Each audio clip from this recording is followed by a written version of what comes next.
तो hello everyone, आज हम पढ़ेंगे प्रॉफिट और लॉस क्या है। व्हाट इज़ प्रॉफिट और लॉस इन अकाउंटिंग।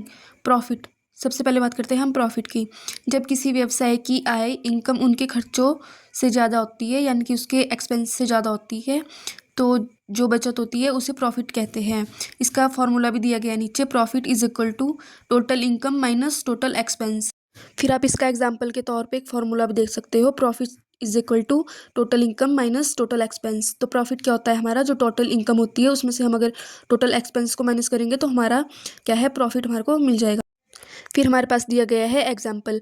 अगर किसी दुकान की कुल बिक्री 50,000 है और खर्च उसका 30,000 है, तो लाभ हमारा क्या होगा। तो हम 50,000 में से 30,000 पे माइनस कर देंगे और हमारा प्रॉफिट क्या हो जाएगा, 20,000 रुपये।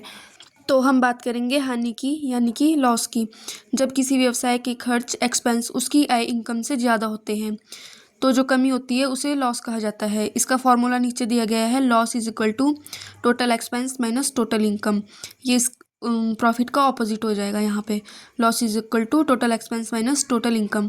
एग्जाम्पल है, अगर कुल बिक्री 25,000 है और खर्च हमारा 30,000 है, तो हानि 30,000 minus 25,000 is equal to 5,000 loss हमारा निकल जाएगा।